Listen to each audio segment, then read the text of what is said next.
Aroma opor ayam yang gurih dan rendang yang pekat seharusnya menjadi penanda kebahagiaan. Di rumah keluarga Sanjaya, aroma itu terasa seperti kepalsuan yang menyesakkan. Kinan duduk di salah satu kursi ukir di meja makan yang besar, merasakan beratnya udara di ruangan itu. Udara yang lebih berat dari kelembapan Jakarta di malam hari.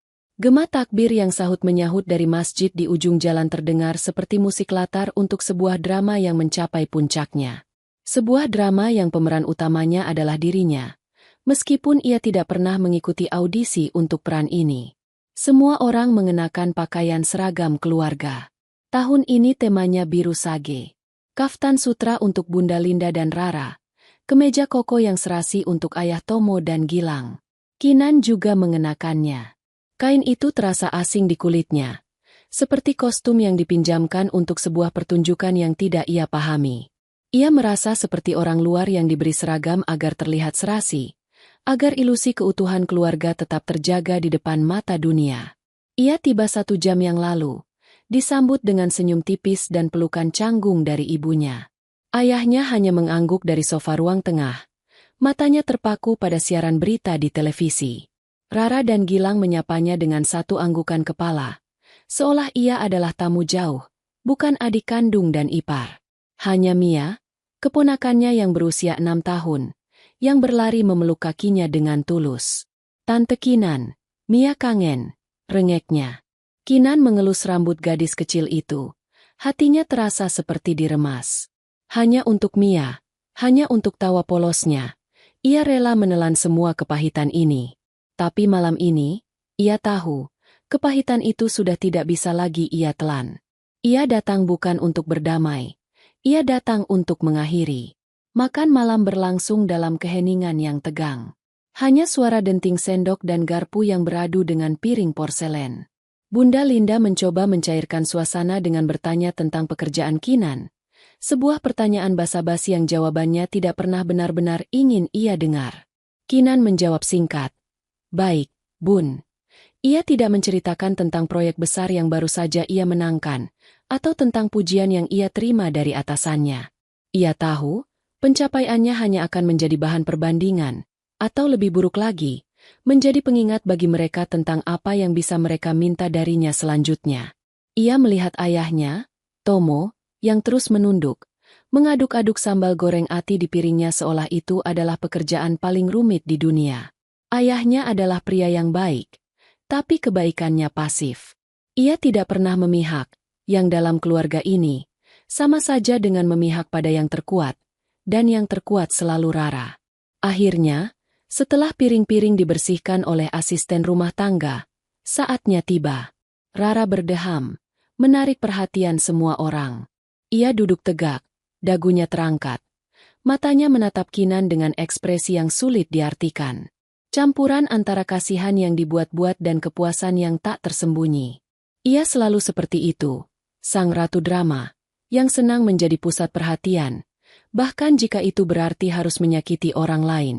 Gilang, suaminya, duduk di sebelahnya, lengannya melingkari bahu Rara, sebuah gestur perlindungan yang terasa seperti pameran kekuasaan. "Kinan," Rara memulai, suaranya terdengar tenang dan terkendali. Suara yang biasa ia gunakan saat akan menyampaikan berita buruk yang ia anggap sebagai sebuah kebaikan. "Kami semua sudah bicara. Bunda, Ayah, aku, dan Gilang. Kami sudah melakukan pertimbangan yang sangat panjang dan matang mengenai situasi keluarga kita akhir-akhir ini." Kinan tidak mengatakan apa-apa.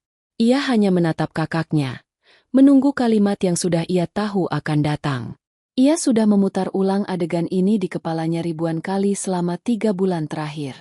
Ia sudah merasakan sakitnya, marahnya, kecewanya. Sekarang, yang tersisa hanyalah kekosongan yang dingin. "Kami merasa," lanjut Rara, matanya melirik sekilas ke arah Bunda Linda dan Ayah Tomo, mencari dukungan. Ibunya mengangguk cepat, bibirnya bergetar. Ayahnya tetap menunduk. "Kami merasa bahwa hubungan kita sudah tidak sehat lagi. Ada terlalu banyak negativitas. Dan demi kebaikan semua pihak, terutama demi keharmonisan keluarga ini, kami membuat sebuah keputusan." Ia berhenti sejenak, membiarkan ketegangan menggantung di udara. Kinan bisa merasakan jantungnya berdebar, bukan karena takut, tapi karena antisipasi. Ia hampir sampai di garis finish. Kami sekeluarga telah memutuskan bahwa akan lebih baik jika kamu tidak lagi menjadi bagian dari urusan keluarga Sanjaya. Secara resmi, kami akan mengurus semua urusan kami sendiri mulai sekarang. Kami membebaskanmu dari semua tanggung jawab. Kata, membebaskanmu, diucapkan dengan nada seolah itu adalah sebuah hadiah, sebuah kemurahan hati. Kinan hampir tertawa. Mereka tidak membebaskannya. Mereka mengusirnya. Mereka mengeluarkannya dari lingkaran yang selama ini ia biayai dengan keringat, air mata, dan potongan-potongan hatinya. Mereka mencabut haknya sebagai anak dan adik, setelah mereka menguras habis fungsinya. Bunda Linda akhirnya menatapnya. Matanya berkaca-kaca. Ini demi kebaikanmu juga, Nak. Supaya kamu bisa fokus dengan hidupmu sendiri, ucapnya lirih. Sebuah pembenaran yang terdengar lemah bahkan di telinganya sendiri. Kinan menarik napas dalam-dalam. Ia tidak akan berteriak. Ia tidak akan menangis. Ia tidak akan memberi mereka kepuasan melihatnya hancur. Ia sudah hancur berbulan-bulan yang lalu, sendirian di apartemennya, dan ia sudah membangun kembali dirinya, kepingan demi kepingan, menjadi sesuatu yang lebih kuat, sesuatu yang tidak lagi bisa mereka pecahkan. Ia tersenyum tipis. Sebuah senyum yang kosong, yang tidak mencapai matanya yang lelah. Baik, ucapnya. Suaranya terdengar jelas dan mantap, mengejutkan mereka semua. Mereka mungkin mengharapkan drama, tangisan, permohonan. Mereka tidak siap dengan penerimaan yang tenang ini. Tangannya bergerak perlahan ke arah tas jinjing kulit yang ia letakkan di kursi sebelahnya. Semua mata mengikutinya. Ia membuka tas itu dan mengeluarkan sebuah map coklat yang tebal dan berat. Map itu penuh dengan kertas. Ia meletakkannya dengan hati-hati di tengah meja makan, tepat di sebelah toples kue putri salju. Suara map yang beradu dengan permukaan kayu meja terdengar sangat keras di tengah keheningan yang pekat. Aku setuju, katanya lagi. Matanya menatap satu persatu anggota keluarganya. Aku setuju untuk tidak lagi menjadi bagian dari keluarga ini. Tapi sebelum aku pergi, ada baiknya kita semua melihat laporan keuangan keluarga selama 10 tahun terakhir. Anggap saja ini sebagai rapat pemegang saham terakhir, di mana aku, sebagai investor tunggal, ingin menunjukkan kemana saja uangku pergi sebelum aku menarik semua asetku. Wajah Rara yang tadinya penuh kemenangan, kini berubah pias. Gilang berhenti tersenyum. Bunda Linda menutup mulutnya dengan tangan, dan untuk pertama kalinya malam itu, Ayah Tomo mengangkat kepalanya, menatap map coklat itu dengan ekspresi ngeri. Malam Idul Fitri baru saja dimulai, dan Kinan tahu, kembang api yang sesungguhnya belum dinyalakan. Semuanya dimulai 3 bulan yang lalu, pada suatu Selasa malam yang basah oleh hujan. Kinan baru saja akan memejamkan matanya setelah berjuang menyelesaikan laporan kuartal yang seolah tidak ada habisnya. Pukul 11 malam, ponselnya berdering, menampilkan nama Rara di layar. Firasatnya langsung tidak enak. Rara tidak pernah menelepon selarut ini kecuali ada maunya. Dan maunya Rara tidak pernah kecil. Halo, Ra? Jawab Kinan. Suaranya serak karena lelah. Kin, aduh, maaf ganggu malam-malam. Tapi ini penting banget. Darurat. Suara Rara di seberang sana terdengar panik. Sebuah kepanikan yang sudah sangat Kinan kenali. Itu adalah nada yang sama yang ia gunakan saat mobilnya diderek karena parkir sembarangan. Saat ia butuh uang untuk membayar uang pangkal sekolah Mia. Saat ia ingin membeli tas desainer edisi terbatas yang sedang diskon. Kinan menghela napas. Duduk di tepi tempat tidurnya. Ada apa? Proyek spa baruku. Kin. Kamu tahu kan, yang di Kemang itu. Investor yang kemarin janji mau masuk, tiba-tiba mundur. Aku butuh dana talangan cepat. Kalau tidak, semuanya bisa berantakan. Aku sudah coba ajukan pinjaman ke bank, dan mereka setuju. Tapi mereka minta penjamin. Penjamin dengan rekam jejak finansial yang solid. Kinan diam. Ia sudah tahu kemana arah pembicaraan ini. Aku sudah coba minta tolong bunda dan ayah. Tapi kamu tahu sendiri kan, Mereka tidak punya aset yang cukup. Satu-satunya orang yang bisa menolongku sekarang cuma kamu. Kin. Please. Berapa jumlahnya, Ra? Tanya Kinan, meskipun ia takut mendengar jawabannya. Rara menyebutkan sebuah angka yang membuat perut Kinan melilit. Jumlahnya cukup untuk membeli sebuah apartemen tipe studio di pinggir Jakarta. Jumlah yang akan mengikat Kinan pada utang bank selama belasan tahun ke depan. Aku janji, Kin. Setelah Spanya jalan, 6 bulan pertama pasti sudah bisa nutupin cicilannya. Ini investasi, Kin. Bukan cuma buat aku, tapi buat masa depan keluarga kita. Buat masa depan Mia juga. Bujuk Rara, menggunakan kartu andalannya, Mia. Kinan memejamkan matanya. Di benaknya, berkelebat semua pengorbanan yang pernah ia lakukan. Uang tabungannya untuk uang muka rumah yang ia relakan untuk modal bisnis Gilang yang pertama, yang akhirnya bangkrut dalam setahun. Bonus tahunannya yang selalu habis untuk menutupi utang kartu kredit ibunya yang hobi berbelanja online. Bahkan dana pensiunnya pernah ia cairkan sebagian untuk biaya renovasi rumah orang tua mereka. Karena Rara mengeluh rumah mereka sudah tampak kusam dan memalukan. Selama ini, ia selalu berkata, iya. Karena mereka keluarga. Karena ia menyayangi mereka. Karena ia pikir, itulah yang seharusnya dilakukan seorang anak dan adik. Tapi malam itu, sesuatu di dalam dirinya patah. Ia lelah. Ia lelah menjadi jaring pengaman, menjadi sumber dana tak terbatas, menjadi sapi perah. Ia menatap pantulan dirinya di jendela yang gelap. Seorang wanita berusia 32 tahun yang bekerja dari pagi sampai malam, yang tidak punya tabungan signifikan, yang menunda keinginannya sendiri untuk memiliki rumah, semua demi menopang gaya hidup keluarganya yang boros. Maaf, Ra, kata Kinan. Suaranya terdengar lebih kuat dari yang ia kira. Kali ini, aku tidak bisa. Hening. Keheningan yang panjang dan dingin di seberang telepon. Kinan bisa membayangkan ekspresi Rara. Dari panik, menjadi tidak percaya, lalu berubah menjadi amarah. Apa maksudmu tidak bisa? Desis Rara. Nadanya berubah tajam. Kamu punya uangnya. Aku tahu kamu baru dapat bonus besar. Ini bukan soal punya uang atau tidak, Ra. Ini soal prinsip. Aku tidak bisa menanggung risiko sebesar itu. Prinsip? Rara tertawa sinis. Prinsip apa? Prinsip egois? Setelah semua yang keluarga lakukan untukmu, begini balasanmu? Aku ini kakakmu, Kinan. Apa yang keluarga lakukan untukku? Batin Kinan getir. Yang ia ingat, ia yang selalu melakukan segalanya untuk mereka. Keputusanku sudah final, Ra. Aku tidak bisa, tegas Kinan.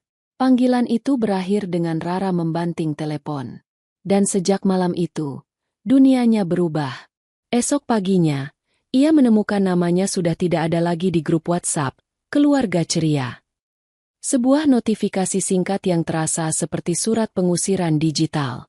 Kemudian, undangan arisan keluarga bulanan tidak lagi datang. Saat Bunda Linda berulang tahun, mereka merayakannya di sebuah restoran mewah. Kinan tahu dari postingan Instagram Rara. Semua orang ada di sana, tersenyum ke kamera, dengan sebuah kursi kosong yang mencolok di meja. Kursinya. Ia mencoba menelepon ibunya, menanyakan apa yang terjadi. Ibunya menjawab dengan nada serba salah. Kamu tahu sendiri kakakmu seperti apa, Kin. Dia lagi sensitif. Kasih dia waktu. Kamu juga. Kenapa sih harus menolak permintaannya? Kan kasihan dia. Usahanya bisa gagal. Tidak ada pembelaan. Tidak ada yang bertanya bagaimana perasaannya. Yang ada hanya penyalahan tersirat. Seolah kesalahannya adalah karena ia berani berkata, tidak, untuk pertama kalinya. Pengasingan itu terasa nyata dan menyakitkan. Ia merasa seperti hantu di dalam keluarganya sendiri. Ia ada, tapi tak dianggap. Keberadaannya hanya diakui saat mereka butuh sesuatu. Kinan mulai membuka kembali kotak-kotak kenangan, bukan kenangan indah, melainkan bukti-bukti finansial pengorbanannya. Ia ingat saat ia baru pertama kali bekerja, gajinya masih pas-pasan. Rara, yang saat itu masih kuliah, Merengek ingin memasang kawat gigi agar terlihat lebih cantik. Orang tua mereka bilang tidak ada dana. Kinan, yang tidak tega melihat adiknya murung, menawarkan diri untuk membayarnya dengan cara mencicil. Selama 2 tahun, sebagian besar gajinya habis untuk membayar perawatan gigi kakaknya. Saat kawat giginya dilepas dan senyum Rara menjadi sempurna, yang Kinan dapatkan hanyalah ucapan. Nah, gini kan aku jadi lebih pede. Tidak ada ucapan terima kasih yang tulus, tidak ada tawaran untuk mengganti uangnya. Lalu ada ayahnya, yang ingin sekali mengganti mobil tuanya. Kinan, yang baru saja mendapat promosi, memberikan sebagian besar uang bonusnya untuk membantu membayar uang muka mobil baru. Ayahnya senang bukan main. Tapi sebulan kemudian, mobil itu lebih sering dipakai oleh Rara dan Gilang untuk jalan-jalan di akhir pekan. Sementara Kinan masih harus berdesakan di kereta komuter setiap hari. Setiap kenangan terasa seperti sayatan baru di hatinya. Ia menyadari bahwa selama ini, ia tidak hidup dalam sebuah keluarga. Ia hidup dalam sebuah sistem transaksional di mana ia adalah satu-satunya pihak yang terus memberi, dan yang lain hanya menerima. Penolakannya 3 bulan lalu bukanlah penyebab keretakan ini. Itu hanyalah palu yang menghancurkan fasad tipis yang selama ini menutupi retakan yang sudah ada sejak lama. Keretakan yang disebabkan oleh keserakahan, egoisme, dan cinta yang bersyarat. Minggu-minggu setelah pengasingan itu berlalu dalam kabut yang aneh. Kinan menjalani hari-harinya seperti robot. Bangun pagi, pergi bekerja, pulang larut malam, makan malam sendirian di depan televisi, lalu tidur. Apartemennya yang dulu menjadi tempat perlindungan, kini terasa seperti sel isolasi. Keheningan terasa begitu pekat, begitu memekakan telinga. Ia merindukan hal-hal kecil yang dulu ia benci. Ia rindu suara cerewet ibunya di telepon yang menanyakan hal-hal sepele. Ia rindu pesan singkat dari Rara yang berisi permintaan aneh dan mendadak. Ia bahkan rindu omelan ayahnya tentang politik yang tidak ia mengerti. Ia merindukan kebisingan itu, karena kebisingan itu adalah bukti bahwa ia adalah bagian dari sesuatu. Sekarang, yang ada hanya sunyi. Setiap kali ponselnya berbunyi, sebagian kecil dari dirinya berharap itu adalah mereka. Sebuah pesan permintaan maaf. Sebuah telepon yang mengatakan semua ini hanya kesalahpahaman. Tapi telepon dan pesan yang masuk selalu dari rekan kerja, teman, atau penawaran kartu kredit. Setiap malam, ia akan membuka Instagram dan melihat kehidupan keluarganya berjalan tanpanya. Foto Rara dan Gilang makan malam di restoran baru yang mewah. Video Bunda Linda dan Ayah Tomo bermain dengan Mia di taman. Mereka semua tersenyum, bahagia, seolah tidak ada lubang menganga di formasi keluarga mereka. Seolah ia tidak pernah ada. Rasa sakit itu perlahan mulai bercampur dengan keraguan. Mungkin memang ia yang salah. Mungkin ia terlalu egois, terlalu perhitungan. Mungkin seharusnya ia menyetujui saja permintaan Rara. Bukankah itu gunanya keluarga? Untuk saling menolong tanpa pamrih? Pikiran-pikiran itu menggerogotinya di malam hari, membuatnya terjaga sambil menatap langit-langit kamarnya yang kosong. Ia merasa kecil, sendirian, dan salah. Lalu, pada suatu hari Sabtu sore, saat ia sedang melipat pakaian sambil menonton film yang tidak benar-benar ia perhatikan, sebuah notifikasi pesan singkat muncul di layar ponselnya. Dari Rara. Jantungnya berdebar kencang. Ini dia. Inilah saatnya. Mungkin Rara akhirnya sadar. Mungkin ia ingin berdamai. Dengan tangan sedikit gemetar, ia membuka pesan itu. Pesan itu singkat, dan Kinan langsung tahu, pesan itu salah kirim. Pesan itu jelas ditujukan untuk Bunda Linda. Bunda, nggak usah khawatir. Nanti aku sama Gilang cari jalan lain. Si sapi perah tanpa tulang itu lagi ngambek aja. Nanti juga luluh kalau kita butuh lagi. Kinan membaca kalimat itu sekali, 2 kali, 3 kali. Ponsel itu meluncur dari genggamannya. Jatuh ke tumpukan pakaian yang lembut tanpa suara.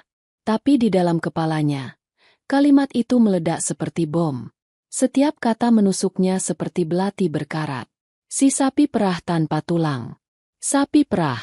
Seekor hewan ternak yang fungsinya hanya satu. Untuk diperah, untuk diambil susunya, untuk dieksploitasi sampai kering. Seekor makhluk yang tidak punya kehendak, yang hanya ada untuk memberi. Begitukah mereka melihatnya?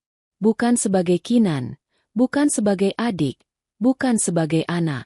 Hanya sebagai sumber daya. Tanpa tulang. Spineless. Tidak punya pendirian. Tidak punya keberanian untuk berkata tidak. Julukan itu lebih menyakitkan karena ada kebenarannya. Selama ini ia memang tidak punya tulang. Ia membiarkan mereka menginjak-injaknya, memanfaatkan kebaikannya, menguras energinya, semua atas nama cinta dan keluarga. Dan saat ia akhirnya mencoba menumbuhkan tulang punggungnya, saat ia akhirnya berkata tidak, mereka tidak melihatnya sebagai sebuah sikap. Mereka hanya melihatnya sebagai seekor hewan ternak yang sedang ngambek. Sebuah gangguan sementara sebelum ia kembali patuh dan bisa diperah lagi. Nanti juga luluh kalau kita butuh lagi. Kalimat terakhir itu adalah paku di peti matinya. Tidak ada penyesalan dalam kata-kata itu. Tidak ada rasa bersalah. Yang ada hanya keyakinan arogan bahwa ia akan kembali. Bahwa kebodohannya, kelunakannya, pada akhirnya akan menang. Dan ia akan datang merangkak kembali ke peran yang sudah mereka siapkan untuknya. Mereka tidak hanya menghinanya. Mereka meremehkannya sampai ke tulang sumsum. Sesuatu di dalam diri Kinan pecah. Bukan lagi retak, tapi hancur berkeping-keping. Air mata yang selama ini ia tahan, yang ia kira sudah kering, kini mengalir deras tanpa bisa dibendung. Isak tangisnya keluar dari dadanya seperti raungan binatang yang terluka. Ia memeluk bantal, membenamkan wajahnya, dan menangis sejadi-jadinya. Ia menangisi kebodohannya selama bertahun-tahun. Ia menangisi cinta tulusnya yang dibalas dengan racun. Ia menangisi dirinya sendiri. Gadis kecil yang selalu berusaha menjadi anak dan adik yang baik, yang ternyata di mata keluarganya sendiri tidak lebih berharga dari seekor sapi. Setelah tangisnya mereda, yang tersisa bukanlah rasa sakit. Yang tersisa adalah amarah. Amarah yang dingin, jernih, dan fokus. Amarah yang tidak meledak-ledak, melainkan membara seperti baja yang ditempa. Mereka telah menarik garis perang. Mereka telah menunjukkan wajah mereka yang sesungguhnya. Dan Kinan tidak akan lagi menjadi korban yang pasrah. Dengan tangan yang masih gemetar, ia meraih ponselnya dan menekan nomor cepat. Dimas. Bisiknya saat panggilannya tersambung. Suaranya serak. Aku butuh bantuanmu. Dimas tiba 30 menit kemudian, membawa sekotak martabak manis dan wajah penuh kekhawatiran. Ia tidak banyak bertanya. Ia hanya duduk di samping Kinan di sofa, membiarkannya menceritakan semuanya sambil menunjukkan pesan singkat di layar ponselnya. Dimas membaca pesan itu. Wajahnya mengeras. Ia meletakkan ponsel itu, lalu menatap sahabatnya dengan tatapan yang tajam. Aku sudah bilang dari dulu, Kin. Mereka itu parasit. Tapi aku tidak pernah menyangka mereka bisa seketerlaluan ini.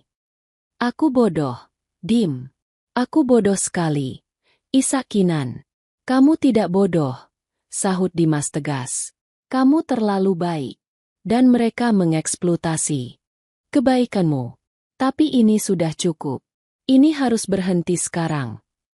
Dimas berdiri, berjalan mondar-mandir di ruang tamu kecil itu. Ia tampak seperti seorang jenderal yang sedang menyusun strategi perang. Dengar, Kin. Rasa sakit dan amarahmu sekarang ini adalah bahan bakar. Jangan sia-siakan itu dengan hanya menangis. Kita harus mengubahnya menjadi sesuatu yang nyata. Menjadi amunisi. Kinan menatapnya. Matanya masih bengkak. Amunisi untuk apa? Untuk kebebasanmu, jawab Dimas. Mereka sudah menyebutmu sapi perah. Baik. Sekarang, saatnya sapi perah ini menunjukkan pembukuannya. Tunjukkan pada mereka berapa harga susu yang sudah mereka perah selama ini. Maksudmu? Kumpulkan semuanya, Kin, kata Dimas. Matanya berkilat. Setiap bukti transfer yang pernah kamu kirim. Setiap tagihan kartu kredit mereka yang kamu lunasi. Setiap kwitansi. Gali semuanya dari rekening koran lamamu. Dari emailmu. Jangan ada yang terlewat 1 rupiah pun. Susun semuanya dengan rapi. Buat daftarnya. Hitung totalnya. Gagasan itu membuat Kinan tercengang. Selama ini, ia memberi tanpa pernah menghitung. Ia menganggapnya sebagai kewajiban, sebagai tanda cinta. Mengubahnya menjadi angka-angka terasa salah. Untuk apa, Dim? Aku tidak mungkin menagihnya kembali, kata Kinan lirih. Ini bukan soal menagih, jelas Dimas. Suaranya penuh keyakinan. Ini soal kekuatan. Ini soal bukti. Saat mereka mencoba menarikmu kembali, saat mereka menuduhmu egois dan tidak tahu balas budi, kamu punya buktinya. Kamu bisa meletakkan bukti itu di depan wajah mereka dan berkata, inilah balas budiku. Sekarang, biarkan aku pergi. Dokumen tidak bisa dibantah. Kin, angka tidak berbohong. Kinan menatap sahabatnya. Untuk pertama kalinya dalam beberapa minggu, kabut di kepalanya mulai sirna. Ia melihat secercah cahaya. Sebuah jalan keluar. Apa yang dikatakan Dimas masuk akal. Ia tidak bisa melawan manipulasi emosional mereka dengan emosi lagi. Ia harus melawannya dengan fakta. Dengan data yang dingin dan tak terbantahkan. Ia menghapus sisa air matanya dengan punggung tangannya. Baik, katanya. Suaranya kini terdengar mantap. Tunjukkan padaku caranya. Malam itu, mereka tidak tidur. Mereka mengubah meja makan Kinan menjadi pusat komando. Dimas membantunya mengakses rekening koran online dari tahun-tahun yang lalu. Mereka membuat sebuah spreadsheet baru, sebuah buku besar dari kebaikan Kinan yang dimanfaatkan. Kolom-kolom kosong itu menunggu untuk diisi, seperti sebuah kanvas kosong yang akan melukiskan potret pengkhianatan yang sebenarnya. Rasa sakit Kinan belum hilang, tapi kini rasa sakit itu punya tujuan. Ia tidak lagi hanya sekadar korban. Ia sedang menjadi seorang akuntan forensik bagi hidupnya sendiri. Hari-hari berikutnya, Kinan hidup dalam dua dunia. Di siang hari, ia adalah seorang manajer proyek yang efisien dan profesional, memimpin rapat dan menangani klien dengan senyum yang terkendali. Tapi di malam hari, apartemennya berubah menjadi arsip nasional pribadinya. Ia menjadi seorang arkeolog yang menggali reruntuhan masa lalunya, mencari artefak-artefak berupa bukti transaksi dan tagihan. Ia memulai dengan yang paling mudah, rekening koran online dari 5 tahun terakhir. Ia mengunduh setiap laporan bulanan. Matanya menelusuri baris demi baris transaksi. Setiap transfer ke rekening Rara, Gilang, atau ibunya ia tandai dengan warna merah. Jumlahnya begitu sering, begitu rutin, sehingga Kinan sendiri terkejut. Ada transfer bulanan yang ia kirimkan ke ibunya dengan dalih, uang jajan, yang ternyata jumlahnya cukup untuk membayar cicilan sebuah mobil LCGC. Ada transfer-transfer besar ke rekening Rara setiap kali ada kebutuhan mendadak. Ada juga beberapa kali transfer ke Gilang untuk modal usaha yang tak pernah jelas hasilnya. Lalu ia beralih ke arsip emailnya. Ia mengetik nama Rara di kolom pencarian, dan ratusan email muncul. Sebagian besar berisi permintaan. Kin, tolong transferin buat bayar SPP Mia. Aku lagi nggak pegang cash. Kin, kartu kreditku limit. Bisa tolong bayarin tiket pesawat ini dulu nggak? Nanti aku ganti. Kin, laptopku rusak. Butuh beli baru buat kerja, tapi dananya belum ada. Kinan membaca ulang email-email itu, dan merasakan kembali perasaan tidak enak yang selalu ia rasakan setiap kali membukanya. Perasaan tertekan untuk berkata, iya. Janji, nanti aku ganti. Itu, tentu saja, tidak pernah ditepati. Ia menyimpan setiap email itu dalam format PDF, memasukkannya ke dalam folder khusus di laptopnya. Pekerjaan yang paling sulit adalah membongkar kardus-kardus tua yang ia simpan di atas lemari. Kardus-kardus itu berisi dokumen dari masa-masa awal ia bekerja. Bau kertas tua dan debu menyergap hidungnya saat ia membukanya. Di dalamnya, ia menemukan harta karun yang menyakitkan, tagihan-tagihan kartu kredit lamanya, kwitansi-kwitansi pembayaran yang sudah menguning. Ia menemukan slip pembayaran lunas untuk kawat gigi Rara, lebih dari 10 tahun yang lalu. Ia menatap kertas kecil itu, mengingat betapa bahagianya ia saat itu, melihat senyum kakaknya yang akhirnya rapi. Kebahagiaan itu kini terasa seperti kebodohan. Ia menemukan bukti pembayaran uang muka mobil untuk ayahnya. Ia menemukan tagihan kartu kreditnya yang membengkak karena ia meminjamkannya pada ibunya, yang kemudian menggunakannya untuk membeli perabotan baru dan tas-tas mahal secara online. Setiap lembar kertas adalah sebuah cerita, sebuah episode di mana ia memainkan peran pahlawan yang naif. Setiap malam, ia memasukkan temuannya ke dalam spreadsheet yang ia buat bersama Dimas. Kolom demi kolom terisi tanggal, keterangan, jumlah, dan untuk siapa uang itu diberikan. Spreadsheet itu tumbuh semakin panjang, seperti seekor ular yang menakutkan. Melihat semua pengorbanannya terkumpul dalam satu layar terasa surreal. Di luar sana, ia dikenal sebagai wanita karir yang mandiri dan mungkin sedikit terlalu hemat. Tidak ada yang tahu bahwa sebagian besar penghasilannya dialirkan untuk menopang sebuah kerajaan kecil yang dibangun di atas kebaikannya. Ia bekerja dengan metodis, tanpa emosi. Ia mematikan perasaannya, fokus hanya pada angka.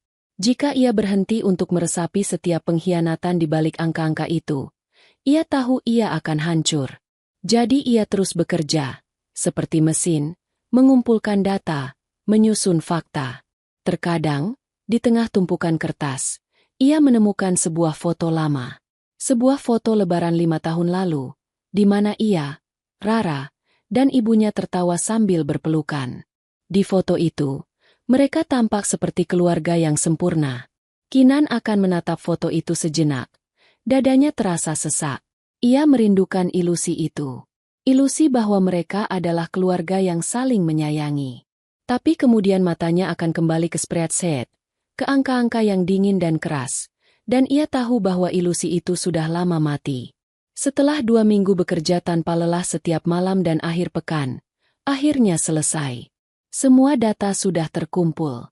Semua bukti sudah tersusun rapi dalam folder-folder digital dan satu map coklat tebal. Dengan tangan gemetar, ia menggerakkan kursornya ke bagian bawah kolom, jumlah, di spreadsheet-nya. Ia mengklik sel kosong itu, lalu menekan tombol, auto zoom. Sebuah angka muncul. Rp854.200.000. Rp854.200.000. Kinan menatap angka itu. Tidak berkedip. Napasnya tercekat di tenggorokan. Ia tahu jumlahnya besar. Tapi ia tidak pernah membayangkan akan sebesar ini. Angka itu seolah melompat dari layar. Menamparnya dengan keras. Angka itu bukan sekadar angka. Itu adalah 10 tahun hidupnya. Itu adalah harga dari sebuah rumah yang tidak pernah ia beli. Itu adalah biaya dari sekolah pascasarjana di luar negeri yang selalu ia impikan tapi tak pernah ia kejar. Itu adalah nilai dari ratusan akhir pekan yang ia habiskan untuk bekerja lembur, sementara mereka berlibur dengan uangnya. Ia menyandarkan punggungnya ke kursi, merasa lemas seketika. Semua energi yang mendorongnya selama 2 minggu terakhir seolah terkuras habis. Yang tersisa hanyalah pemahaman yang brutal dan menyakitkan. Ini bukan lagi soal kakak yang meminta tolong pada adiknya, atau anak yang berbakti pada orang tuanya. Ini adalah eksploitasi finansial sistematis dalam skala besar. Ia menatap map coklat tebal di atas meja. Map itu kini terasa sangat berat. Di dalamnya bukan hanya ada kertas, tapi juga ada harga dari kebebasannya. Dimas benar. Ini bukan soal menagih utang. Ini adalah tiket keluarnya. Ini adalah pernyataannya. Ini adalah tulang punggungnya yang terbuat dari kertas, namun lebih kuat dari baja. Ia tidak akan lagi menjadi sapi perah tanpa tulang. Ia punya pembukuannya. Dan ia tahu, cepat atau lambat, akan tiba waktunya untuk presentasi. Setelah spreadsheet itu selesai, Kinan tidak langsung merasa lega. Sebaliknya, ia merasa gelisah. Angka-angka itu, bukti-bukti itu, terasa seperti bom waktu yang ia simpan di apartemennya. Ia menghabiskan beberapa malam berikutnya hanya untuk meninjau ulang semua dokumen, memastikan tidak ada yang salah, tidak ada yang terlewat. Ia menyusunnya secara kronologis di dalam map coklat tebal itu, memisahkan setiap tahun dengan pembatas kertas warna-warni. Pekerjaan itu memberinya sesuatu untuk dilakukan, mengalihkan pikirannya dari beratnya keputusan yang harus ia ambil. Pada suatu malam Rabu, saat sedang melakukan pengecekan terakhir, Matanya terpaku pada selembar tagihan kartu kredit dari 2 tahun yang lalu. Tagihan itu untuk bulan April, bulan di mana Rara pergi ke Bali. Kinan ingat betul kejadian itu. Rara meneleponnya dengan panik, hampir menangis, mengatakan bahwa ada sebuah konferensi bisnis pariwisata yang sangat penting dan mendadak di Seminyak. Ia bilang, ini adalah kesempatan emas untuk membangun jaringan demi proyek spanya, tapi ia sama sekali tidak punya dana untuk pergi. Kinan, seperti biasa, luluh. Ia melihatnya sebagai investasi untuk masa depan kakaknya. Ia tidak hanya mentransfer uang untuk tiket pesawat, tapi juga memberikan nomor kartu kreditnya untuk pemesanan hotel. Pesan saja yang bagus, Rah. Biar kamu nyaman dan bisa fokus, katanya waktu itu. Ia ingat merasa sedikit bangga bisa membantu kakaknya mengejar mimpinya. Kini, sambil menatap tagihan itu di bawah cahaya lampu belajarnya yang temaram, sebuah kejanggalan kecil yang dulu ia abaikan, kini terlihat begitu jelas. Nama hotelnya adalah sebuah resort villa mewah yang terkenal dengan paket-paket romantisnya, bukan hotel bisnis yang biasa dipakai untuk konferensi. Dan jumlah tagihannya, untuk 3 malam, terasa sangat besar untuk 1 orang. Rasa penasaran menggerogotinya. Ia membuka laptopnya, mencari email lama dari bank yang berisi rincian tagihan tersebut. Ia menemukannya. Jarinya menggulir ke bawah, melewati biaya kamar dan pajak, lalu berhenti pada 2 baris yang membuat jantungnya berdebar sedikit lebih cepat. In-room dining service, PEX, 2, Couples Romantic Spa KG, 2 orang. Paket spa untuk pasangan. Otak Kinan langsung bekerja. Pasti Gilang ikut. Tapi kenapa Rara berbohong? Bilang dia pergi sendirian untuk urusan bisnis? Kinan mencoba mengingat-ingat. Ia sangat yakin. Saat itu Gilang sedang ada proyek besar di Kalimantan. Ia bahkan ingat ibunya sempat mengeluh di telepon. Kasihan si Rara, lagi repot ngurusin spa. Gilang malah harus ke Kalimantan berbulan-bulan. Jadi, Gilang tidak mungkin ada di Bali saat itu. Lalu dengan siapa Rara pergi? Seorang teman? Mungkin saja. Tapi kenapa harus berbohong? Dan kenapa memesan paket? Pasangan romantis? Firasat buruk mulai merayap di benaknya. Ini bukan lagi sekadar soal uang yang ia keluarkan. Ini terasa seperti sesuatu yang lebih dalam, lebih gelap. Ia mencoba mengabaikannya. Mungkin hanya istilah saja. Mungkin hotel itu salah mencatat. Ia mencoba mencari pembenaran, karena sebagian kecil dari dirinya masih ingin percaya pada kebaikan kakaknya. Tapi rasa penasaran itu seperti gatal yang tidak bisa digaruk. Ia harus tahu. Ia menatap jam di dinding. Sudah hampir pukul 11 malam. Ia mengambil ponselnya, ragu-ragu sejenak, lalu mencari nomor telepon resor di Bali itu di internet. Jarinya berhenti di atas tombol panggil.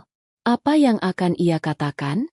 Menanyakan catatan tamu dari 2 tahun lalu adalah permintaan yang aneh. Lalu sebuah ide muncul. Ia akan menyamar.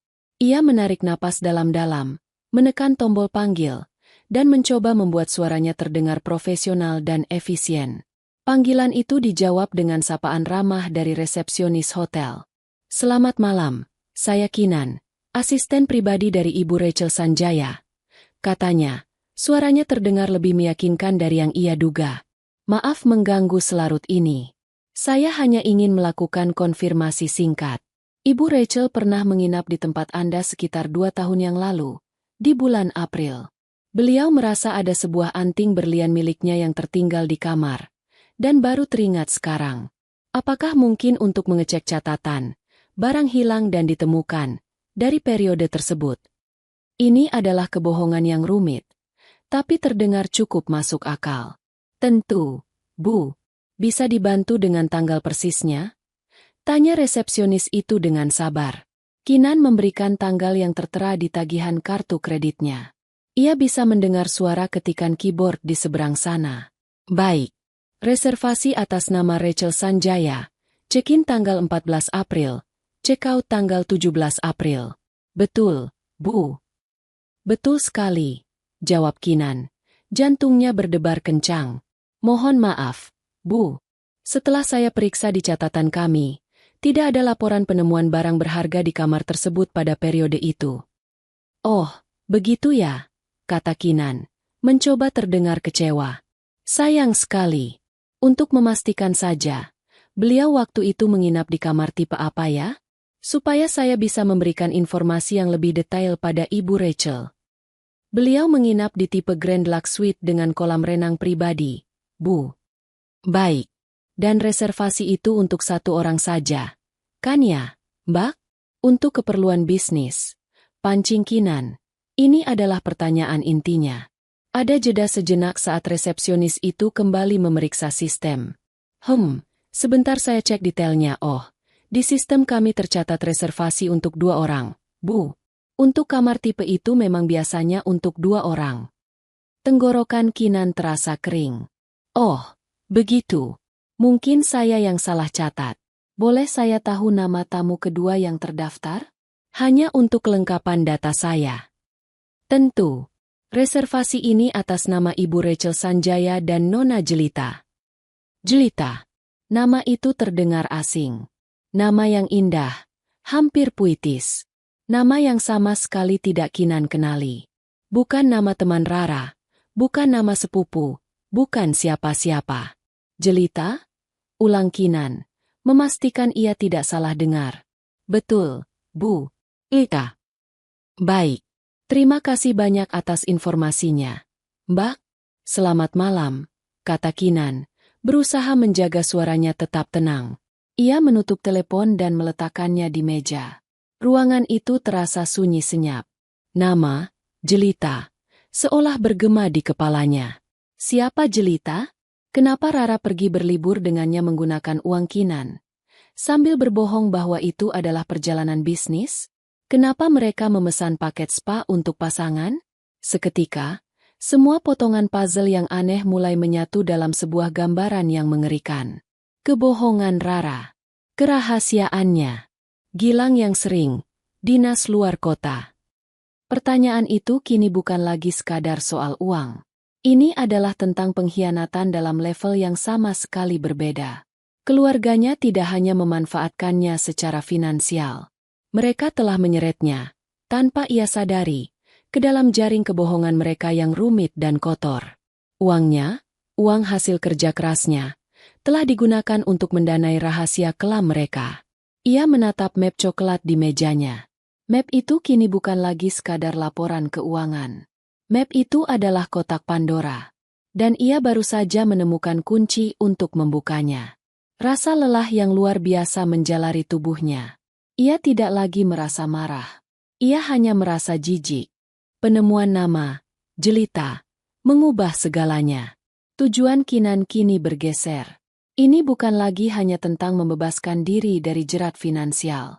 Ini adalah tentang membongkar kebusukan yang telah lama tersembunyi.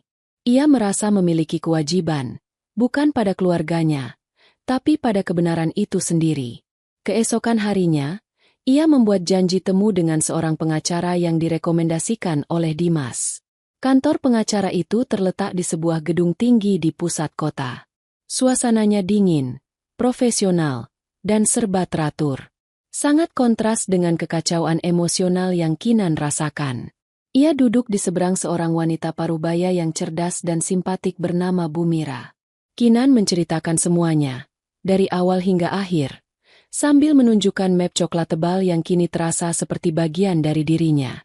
Bu Mira mendengarkan dengan saksama, sesekali mengangguk dan membuat catatan. Ia memeriksa beberapa dokumen di dalam map itu dengan ekspresi yang tak terbaca. Bu Kinan, kata Bu Mira setelah Kinan selesai bercerita. Secara hukum, hubungan darah itu absolut. Anda tidak bisa bercerai dari keluarga kandung Anda. Tidak ada pengadilan yang bisa mengabulkan itu. Hati Kinan mencelos. Tapi, lanjut pengacara itu, Anda bisa memutuskan semua tali yang mengikat Anda secara perdata dan finansial.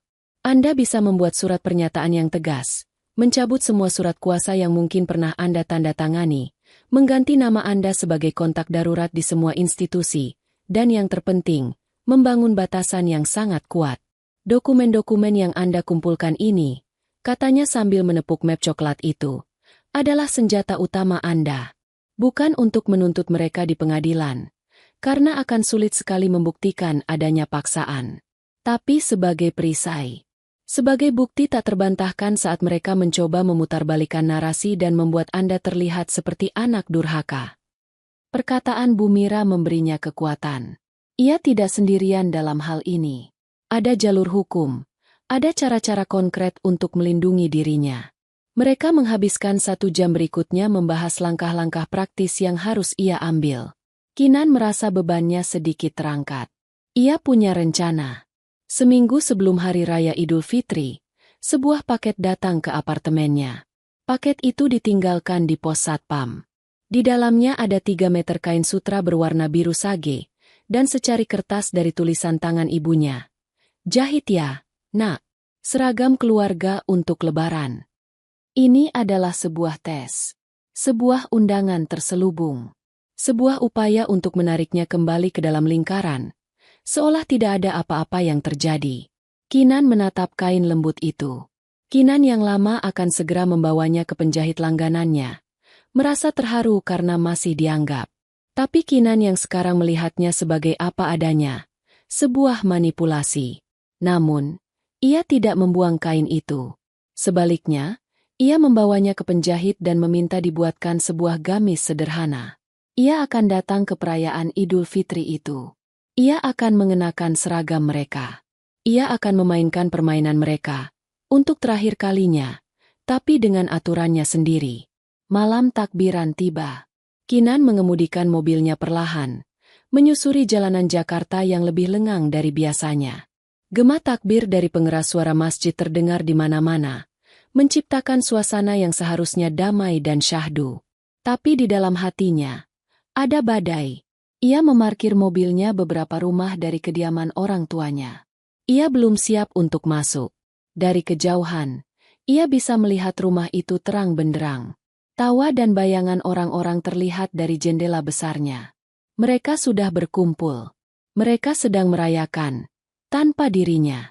Ia meraih ponselnya, membuka galeri foto. Jarinya berhenti pada sebuah foto yang diambil tahun lalu. Foto dirinya sedang menggendong Mia di punggungnya di sebuah taman bermain. Di foto itu, mereka berdua tertawa begitu lepas, begitu bahagia. Mia, dengan gigi depannya yang baru tanggal, memeluk lehernya erat. Mia, keponakannya yang polos. Satu-satunya manusia di keluarga itu yang mencintainya tanpa syarat, tanpa motif tersembunyi. Ia ingat saat Mia lahir. Ia adalah orang pertama setelah Gilang yang menggendongnya. Ia berjanji pada bayi mungil itu bahwa ia akan selalu melindunginya. Selama ini, Mia adalah alasannya bertahan. Setiap kali ia ingin marah, setiap kali ia ingin memberontak, bayangan wajah Mia akan muncul. Ia tidak ingin Mia tumbuh dalam keluarga yang pecah. Ia menelan semua rasa sakitnya demi Mia. Rara dan ibunya tahu itu. Mereka sering menggunakan Mia sebagai senjata. Kin, tolongin dong. Kasihan Mia kalau sampai nggak bisa ikut study tour. Kin, beliin mainan ini ya buat Mia. Bunda lagi nggak ada uang. Dan Kinan selalu luluh. Ia rela melakukan apa saja agar gadis kecil itu bahagia. Air mata mulai menggenang di pelupuk matanya. Ia menyandarkan kepalanya di kemudi. Ia akhirnya mengerti. Inilah harga dari kebebasannya. Untuk melepaskan diri dari Rara, Gilang, Bunda Linda, dan Ayah Tomo, ia juga harus melepaskan Mia. Ia tidak akan bisa lagi datang setiap akhir pekan untuk mengajaknya bermain. Ia tidak akan lagi bisa menemaninya membuat kue atau membacakan dongeng sebelum tidur. Ia akan menjadi tante yang jahat di mata Mia, seorang figur asing yang tiba-tiba menghilang dari hidupnya. Keluarganya pasti akan memastikan itu. Rasa sakit yang tajam menghantam dadanya. Ini adalah pilihan yang paling kejam. Memilih antara kewarasannya sendiri dan hubungannya dengan satu-satunya sumber kebahagiaan tulus dalam keluarga itu. Ia menangis dalam diam di dalam mobilnya yang gelap, diiringi oleh gema takbir. Ia menangisi hilangnya sebuah hubungan yang bahkan belum benar-benar berakhir. Ia berduka untuk tawa yang tak akan lagi ia dengar, untuk pelukan yang tak akan lagi ia rasakan. Namun, di tengah isak tangisnya, Sebuah kesadaran yang jernih muncul. Bagaimana ia bisa melindungi Mia jika ia sendiri hancur? Bagaimana ia bisa menjadi contoh yang baik bagi Mia jika ia membiarkan dirinya terus-menerus diinjak-injak? Dengan bertahan, ia hanya akan mengajarkan Mia bahwa cinta itu bersyarat, bahwa keluarga adalah tentang pengorbanan sepihak. Itu bukan warisan yang ingin ia tinggalkan untuk keponakannya. Ia harus menyelamatkan dirinya sendiri terlebih dahulu. Ia mengangkat kepalanya, menghapus air matanya dengan punggung tangannya. Tangisnya berhenti. Yang tersisa adalah sebuah resolusi yang dingin dan menyakitkan. Ia menatap foto Mia sekali lagi, lalu berbisik lirih di keheningan mobilnya. "Maafkan tante, sayang." Ia mengunci ponselnya, meletakkannya di dalam tas. Tangannya meraih map coklat tebal di kursi penumpang. Map itu terasa berat, penuh dengan angka, bukti, dan kebenaran yang pahit. Ia menarik napas dalam-dalam, membuka pintu mobil, dan melangkah keluar. Ia berjalan tegap menuju rumah itu, menuju pusat badai, dengan langkah yang mantap. Perayaan Idul Fitri keluarga Sanjaya akan segera dimulai. Dan ia datang untuk mengakhirinya. Ruang makan itu terasa menyusut. Seolah dindingnya perlahan merapat. Hening yang tadinya hanya tegang, kini terasa berat dan mematikan. Map coklat itu tergeletak di tengah meja seperti sebuah artefak misterius yang tak seorang pun berani sentuh. Aroma opor dan rendang yang mulai mendingin terasa aneh. Tidak lagi membangkitkan selera, melainkan membuat mual. Di kejauhan, suara takbir masih terdengar. Sebuah lantunan suci yang kontras dengan suasana profan di dalam rumah ini. Kinan tetap berdiri, tenang dan menunggu. Ia sudah melemparkan umpannya. Sekarang ia hanya perlu melihat siapa yang akan menyambarnya lebih dulu. Gilang yang pertama kali memecah keheningan. Ia tertawa. Sebuah tawa kering dan dipaksakan yang tidak sampai ke matanya. "Apa ini?" tanyanya dengan nada meremehkan, menunjuk map itu dengan dagunya. "Laporan keuangan? Kamu mau menagih utang di hari Lebaran, Kin? Serius? Aku tidak tahu kalau kamu selucu ini." Rara ikut tersenyum sinis, mengambil isyarat dari suaminya. "Sudah, Kin. Jangan kekanak-kanakan. Kalau kamu marah, bicaralah baik-baik. Tidak perlu pakai drama seperti ini." "Aku tidak sedang melucu," jawab Kinan. Suaranya datar. "Dan aku sudah selesai bicara baik-baik. Sekarang saatnya kita bicara dengan data." Gilang mendengus. Dengan gerakan cepat dan arogan, ia merebut map itu dari meja. "Baiklah, mari kita lihat. Seberapa banyak memangnya investasi kamu di keluarga ini?" Ia membukanya dengan kasar. Senyum di wajahnya langsung lenyap saat ia melihat halaman pertama. Bukan sekadar daftar acak-acakan, melainkan sebuah laporan yang disusun rapi, lengkap dengan kop surat sederhana yang Kinan buat sendiri. Laporan investasi finansial, Kinan Sanjaya untuk keluarga Sanjaya, periode 2015-2025. Mata Gilang bergerak cepat, membaca baris pertama. 1. Biaya pemasangan kawat gigi, Rara Sanjaya. 12 juta rupiah. Ia membacanya dengan suara pelan, lebih untuk dirinya sendiri. Seolah tidak percaya. Ia membalik halaman.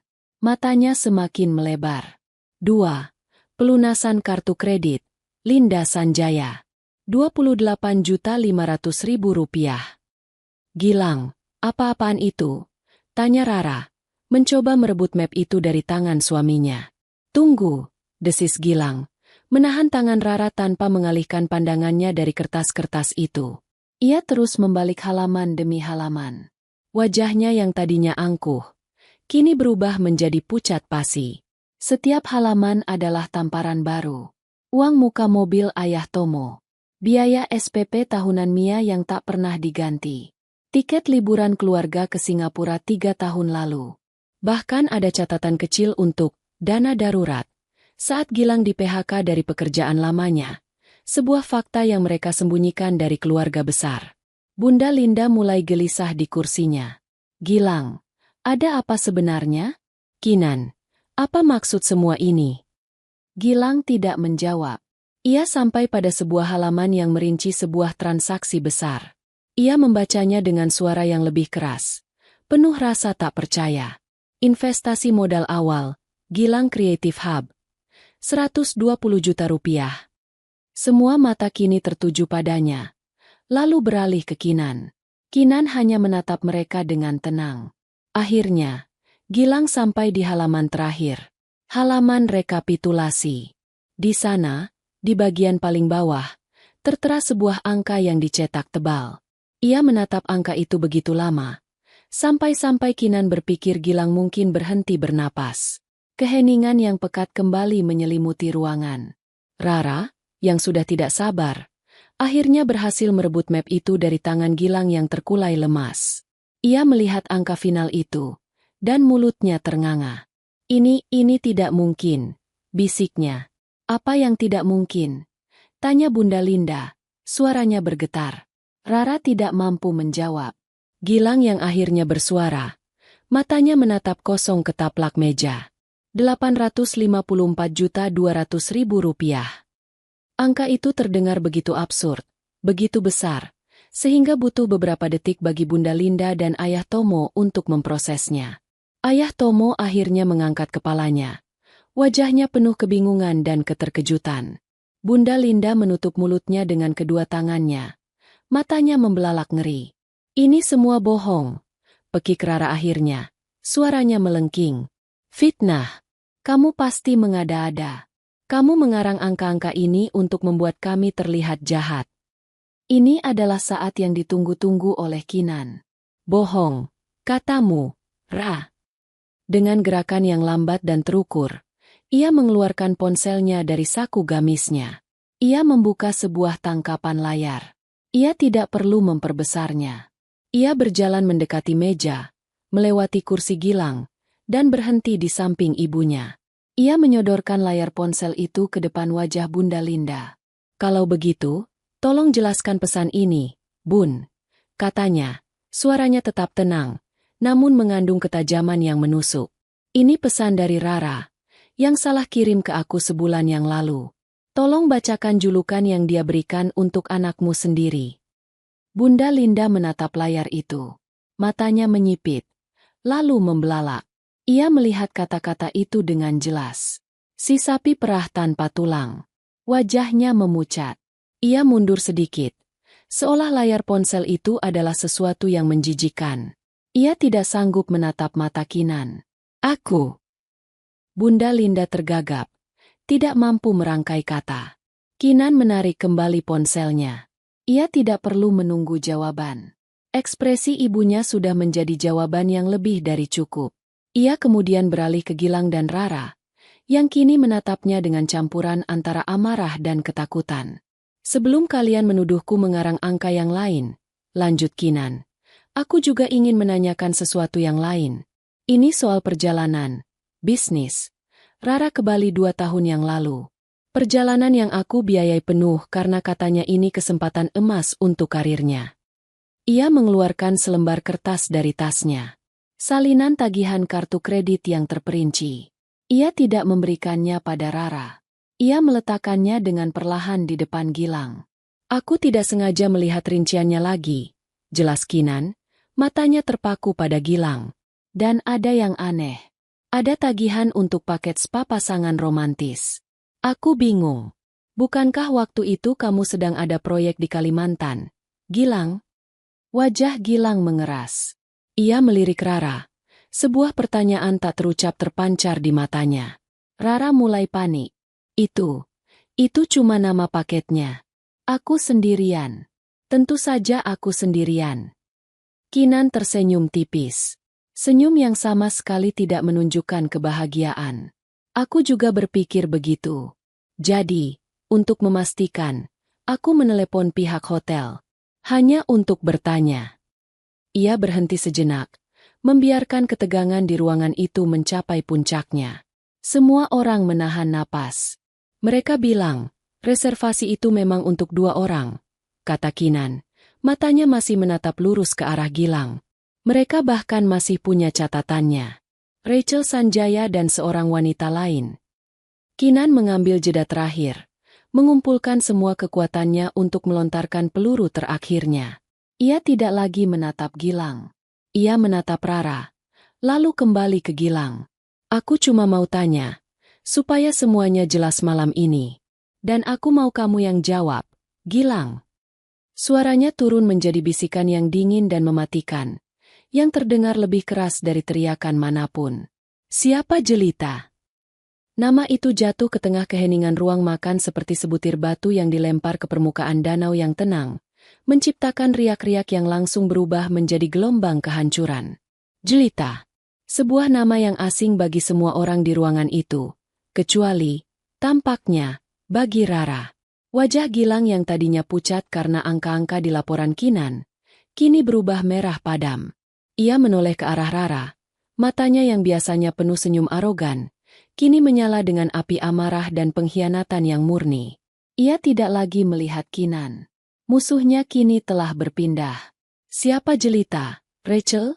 Tanya Gilang, suaranya rendah dan mengancam. Ia memanggil nama lengkap istrinya, sesuatu yang jarang sekali ia lakukan.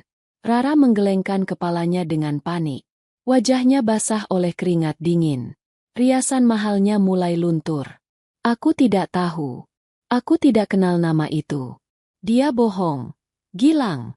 Kinan mengarang semua ini untuk menghancurkan kita. Ia menunjuk ke arah Kinan, mencoba mengalihkan serangan, sebuah taktik yang selalu berhasil di masa lalu. Tapi kali ini tidak berhasil. Bukti yang disodorkan Kinan terlalu spesifik, terlalu nyata. Keraguan di mata Gilang telah berubah menjadi keyakinan yang mengerikan. Jangan bohong, bentak Gilang. Tangannya menggebrak meja dengan keras. Piring-piring bergetar. Sendok garpu berjatuhan ke lantai porselen dengan suara nyaring. Mia, yang sejak tadi diam di kamarnya, mungkin terkejut mendengar keributan itu. Hotel tidak akan mengarang nama. Siapa dia? Pertengkaran itu meledak, tak terkendali. Rara mulai menangis histeris, menyangkal semua tuduhan dengan suara melengking. Gilang terus mendesaknya dengan pertanyaan-pertanyaan tajam. Fasad keluarga harmonis yang mereka bangun dengan susah payah selama bertahun-tahun, kini hancur berkeping-keping dalam hitungan detik. Di tengah kekacauan itu, Bunda Linda akhirnya menemukan kembali suaranya. Ia bangkit berdiri, wajahnya penuh air mata kepanikan. Sudah, hentikan. Cukup, teriaknya. Ia tidak menatap Gilang atau Rara. Ia menatap Kinan, matanya menyiratkan permohonan sekaligus tuduhan. Kinan, kenapa kamu lakukan ini? Isaknya. Kenapa kamu harus merusak malam Idul Fitri yang suci ini? Kenapa kamu tega melihat keluarga kita hancur seperti ini? Malu didengar tetangga. Nak. Kata-kata terakhir itu, malu didengar tetangga, adalah puncak dari segalanya. Bahkan di tengah kehancuran ini, yang ibunya khawatirkan adalah citra mereka, pendapat orang lain. Bukan kebenaran, bukan rasa sakit putrinya, bukan kebohongan yang telah membusuk di dalam rumah mereka. Hanya penampilan luar. Bukan aku yang merusaknya, Bun, jawab Kinan. Suaranya terdengar lelah, namun mantap. Ia berdiri dari kursinya. Gerakannya tenang dan penuh martabat. Kerusakan ini sudah ada sejak lama, tersembunyi di balik seragam keluarga dan foto-foto bahagia. Aku tidak merusaknya. Aku hanya menyalakan lampu supaya kita semua bisa melihatnya dengan jelas. Ia menatap satu persatu orang di meja itu. Gilang dan Rara yang masih saling melempar tuduhan. Ayahnya yang membeku di kursinya, tampak seperti orang tua yang kebingungan dan tak berdaya. Dan ibunya, yang menangis bukan karena penderitaan anaknya, tapi karena runtuhnya panggung sandiwara mereka. Selama ini, kalian semua bersandar padaku, kata Kinan. Suaranya kini terdengar di seluruh ruangan, memotong pertengkaran Rara dan Gilang. Kalian menjadikanku pilar, jaring pengaman, dana darurat. Kalian mengambil semuanya dariku, tenagaku, uangku, masa depanku. Dan kalian bahkan tidak punya cukup rasa hormat untuk tidak menyebutku sapi perah tanpa tulang, di belakangku. Ia menarik napas dalam-dalam. Inilah saatnya. Inilah deklarasi kemerdekaannya. Jadi, dengarkan baik-baik. Lanjutnya, suaranya jernih dan tak terbantahkan. Seperti yang kalian putuskan di awal makan malam ini, aku akan keluar dari keluarga ini. Dan aku akan melakukannya dengan benar. Mulai detik ini, semua surat kuasa yang pernah aku tanda tangani atas nama ayah atau bunda, sudah tidak berlaku. Aku sudah memberitahukan pihak bank. Wajah ayah Tomo terangkat. Matanya menunjukkan kepanikan. Mulai detik ini, Kinan melanjutkan. Namaku bukan lagi kontak darurat kalian. Tidak di rumah sakit, tidak di sekolah Mia, tidak dimanapun. Kalian harus mencari orang lain untuk ditelepon saat ada masalah. Dan terakhir, katanya, menatap lurus pada Rara dan Gilang. Aku bukan lagi penjamin kalian. Untuk pinjaman apapun. Aku sudah mengirimkan surat pernyataan resmi pada bank-bank terkait. Kalian harus berdiri di atas kaki kalian sendiri. Ruangan itu kembali hening. Pertengkaran berhenti. Yang tersisa hanyalah napas yang terengah-engah dan kebenaran yang telanjang. Mereka semua menatap Kinan seolah baru pertama kali melihatnya. Mereka tidak melihat Kinan yang penurut, yang selalu berkata, iya. Mereka melihat seorang wanita asing yang berdiri tegak, yang telah mengambil kembali semua kekuatannya. Ayah Tomo akhirnya angkat bicara, suaranya serak dan memelas. Kinan, jangan begini, nak. Kita bicarakan baik-baik. Jangan buat keputusan saat sedang emosi. Aku tidak sedang emosi, yah, sahut Kinan. Nadanya melembut saat berbicara pada ayahnya, tapi tetap tegas. Keputusan ini aku buat dengan kepala yang sangat dingin. Setelah berbulan-bulan berpikir, ini adalah satu-satunya jalan untukku. Ia memandang berkeliling pada reruntuhan keluarganya. Tidak ada rasa kemenangan di hatinya. Hanya ada kesedihan yang luas dan dalam. Kesedihan atas apa yang seharusnya bisa mereka miliki. Sebuah keluarga yang tulus, yang dibangun di atas cinta, bukan transaksi.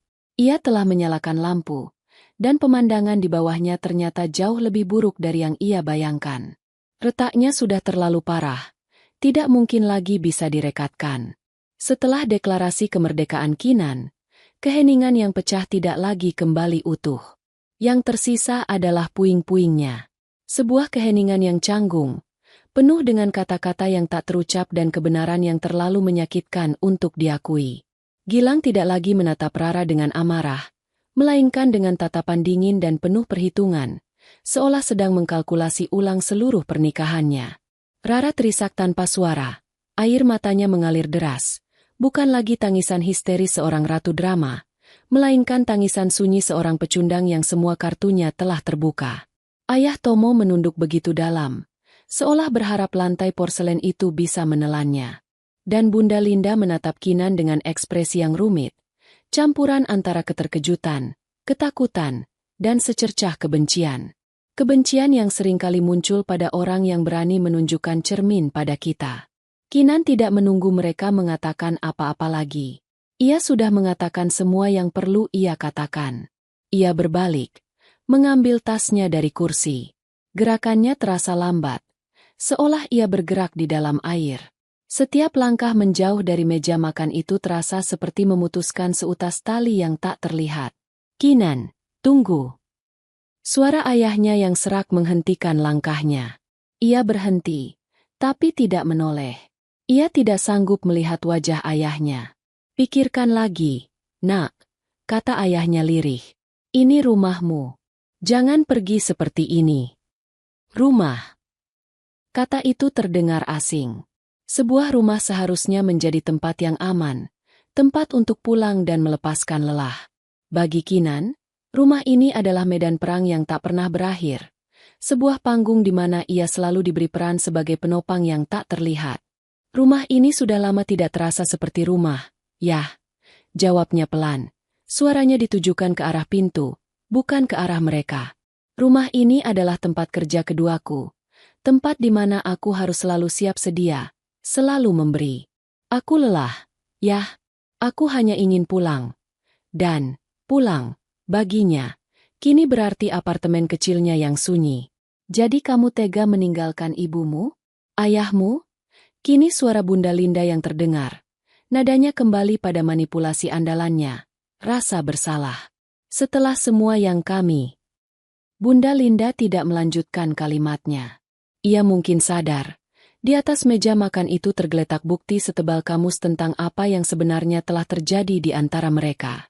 Argumen, pengorbanan orang tua, telah kehilangan kekuatannya malam ini. Aku tidak meninggalkan kalian, kata Kinan. Akhirnya menoleh sedikit, hanya cukup untuk melihat siluet mereka. Aku hanya berhenti membiarkan kalian menghancurkanku. Ada bedanya. Ia sudah akan melangkah lagi ketika sebuah isakan putus asa menghentikannya. Itu suara Rara. Kinan melihat kakaknya itu menatapnya dengan mata yang bengkak dan merah. Wajahnya berantakan. Semua topeng keangkuhan dan kepercayaan dirinya telah luruh. Yang tersisa hanyalah seorang wanita yang ketakutan. Tapi kita kan keluarga. Pertanyaan itu keluar dari bibir Rara seperti napas terakhir. Itu adalah senjata pamungkasnya. Mantra yang selama ini selalu berhasil meluluhkan Kinan, kata sakti yang bisa membenarkan semua perlakuan tidak adil. Keluarga. Sebuah kata yang seharusnya hangat dan menenangkan, tapi di mulut Rara, kata itu terdengar seperti rantai. Kinan menatap kakaknya lekat-lekat. Ia tidak lagi merasakan amarah. Ia hanya merasakan rasa kasihan yang mendalam. Kasihan pada kakaknya yang begitu terbiasa menggunakan orang lain, hingga ia tidak lagi tahu bagaimana cara berdiri sendiri. Kasihan pada mereka semua, yang terpenjara dalam sandiwara yang mereka ciptakan sendiri. Ia berjalan kembali mendekati meja, membuat mereka semua terkejut. Ia berhenti di depan Rara, menatap langsung ke matanya yang penuh air mata. Keluarga itu apa, Ra? Tanya Kinan lembut. Suaranya tidak mengandung tuduhan, hanya sebuah pertanyaan tulus yang menyakitkan. Apakah keluarga itu seseorang yang bisa kamu telepon kapan saja saat kamu butuh uang? Tapi tidak pernah kamu telepon hanya untuk menanyakan kabarnya? Apakah keluarga itu tempat kamu membuang semua masalahmu dan berharap ada yang membersihkannya tanpa pamrih? Apakah keluarga itu jaring pengaman yang kamu lubangi sendiri terus-menerus, sambil percaya bahwa aku akan selalu ada di sana untuk menambalnya? Rara tidak bisa menjawab. Ia hanya terisak semakin keras. Aku ingat saat kita kecil, lanjut Kinan. Suaranya kini seperti berbisik. Saat aku jatuh dari sepeda dan lututku berdarah, kamu menangis lebih keras dariku. Kamu berlari mencari Hansaplast untukku. Kita pernah berjanji untuk selalu saling menjaga. Tapi kapan terakhir kali kamu menjagaku, Ra? Kapan terakhir kali kamu bertanya tentang pekerjaanku, tentang kesehatanku, tentang apa yang membuatku tidak bisa tidur di malam hari? Dan benar-benar mendengarkan jawabannya, tanpa diakhiri dengan sebuah permintaan. Setiap kata Kinan adalah sebuah sayatan lembut yang membuka luka lama. Kalian semua bicara tentang keluarga, kata Kinan. Kini pandangannya menyapu ke seluruh ruangan. Tapi kalian tidak tahu apa artinya. Kalian hanya tahu apa gunanya keluarga untuk kalian. Dan gunaku, rupanya, adalah menjadi sapi perah tanpa tulang. Ia menatap Rara untuk terakhir kalinya. Jadi untuk menjawab pertanyaanmu, Ra, kata, keluarga, di dalam rumah ini sudah kalian kosongkan maknanya. Kalian sendiri yang memulainya malam ini. Kalian yang memutuskan bahwa aku bukan lagi bagian dari keluarga Sanjaya. Kalian sudah memilih. Ia berhenti sejenak, membiarkan kata-katanya meresap. Dan sekarang, aku juga memilih. Aku memilih diriku sendiri. Dengan itu, ia berbalik. Kali ini, tidak ada lagi yang menghentikannya. Ia berjalan dengan langkah mantap melewati ruang tamu. Ia melewati foto keluarga besar yang tergantung di dinding. Foto di mana ia tersenyum canggung di barisan belakang. Ia tidak merasakan apa-apa saat melihatnya. Itu hanyalah foto orang-orang asing yang kebetulan memiliki hubungan darah dengannya. Ia membuka pintu depan. Udara malam Jakarta yang sejuk dan sedikit lembab menyambut wajahnya. Rasanya seperti menghirup napas pertama setelah terlalu lama menyelam di dalam air yang keruh. Suara takbir dari masjid, suara kembang api di kejauhan, suara tawa anak-anak tetangga yang bermain di jalanan. Semua suara itu terdengar begitu hidup, begitu nyata. Kontras dengan keheningan yang mematikan di dalam rumah yang baru saja ia tinggalkan. Ia berjalan menuruni teras, melewati gerbang yang terbuka. Ia tidak menoleh ke belakang. Ia tahu jika ia menoleh, ia mungkin akan goyah. Ia mungkin akan melihat wajah ibunya yang menangis, atau ayahnya yang tampak rapuh, dan rasa bersalah yang telah dipupuk seumur hidupnya akan mencoba menariknya kembali. Jadi ia terus berjalan, menuju mobilnya yang terparkir di bawah cahaya lampu jalan. Setiap langkah terasa lebih ringan dari langkah sebelumnya. Ia tidak tahu apa yang menantinya di depan. Ia hanya tahu apa yang ia tinggalkan di belakang. Sebuah sangkar emas yang indah dari luar, namun berkarat dan mencekik dari dalam. Malam itu, di malam Idul Fitri yang seharusnya menjadi malam kebersamaan, Kinan akhirnya menemukan arti kemenangan yang sesungguhnya, sebuah perpisahan. 6 bulan kemudian, Kinan menyeruput kopi paginya di balkon apartemennya yang kecil.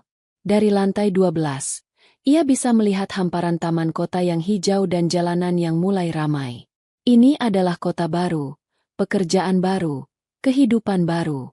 Setelah malam Idul Fitri itu, ia tidak pernah kembali. Ia mengurus kepindahannya ke kantor cabang di luar kota dengan cepat. Ia memblokir semua nomor telepon dan akun media sosial keluarganya. Ia memutuskan semua kontak.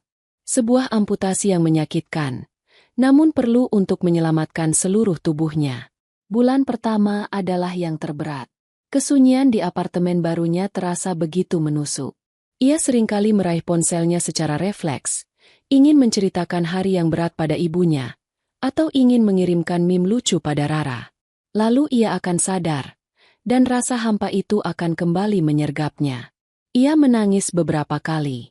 Ia merasa seperti seorang yatim piatu atas pilihannya sendiri. Ada malam-malam di mana ia meragukan keputusannya, bertanya-tanya apakah ia terlalu kejam, terlalu egois. Dimas adalah penyelamatnya. Ia menelepon Kinan setiap hari, hanya untuk memastikan ia baik-baik saja.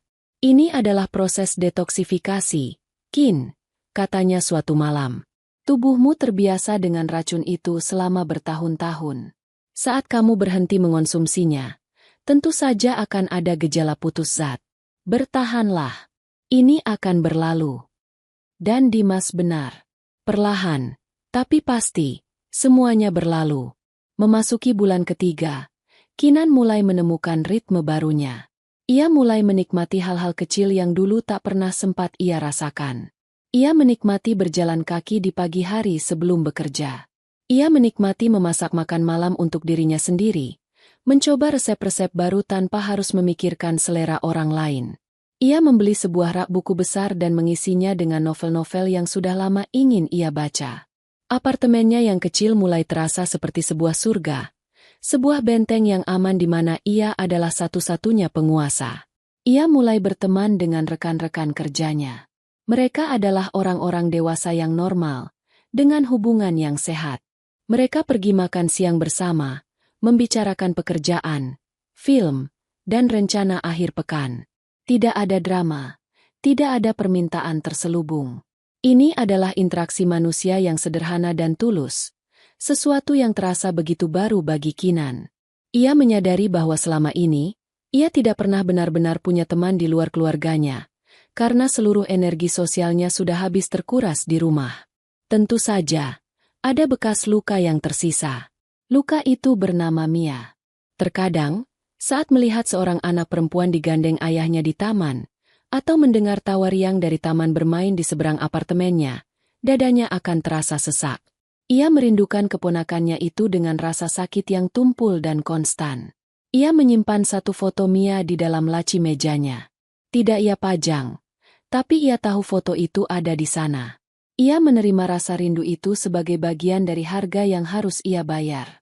Ia berharap, suatu hari nanti, saat Mia sudah dewasa, ia akan mencari tantenya dan mereka bisa bicara. Ia hanya bisa berharap. Suatu Sabtu sore, saat sedang membersihkan email lamanya, ia tanpa sengaja menemukan sebuah email dari ayahnya, dikirim sebulan setelah ia pergi. Email itu masuk ke folder spam. Judulnya hanya, "Kabar dari Ayah." Dengan jantung berdebar, ia membukanya. Email itu singkat dan penuh dengan salah ketik. Ayahnya menceritakan bahwa Rara dan Gilang sedang dalam proses perceraian.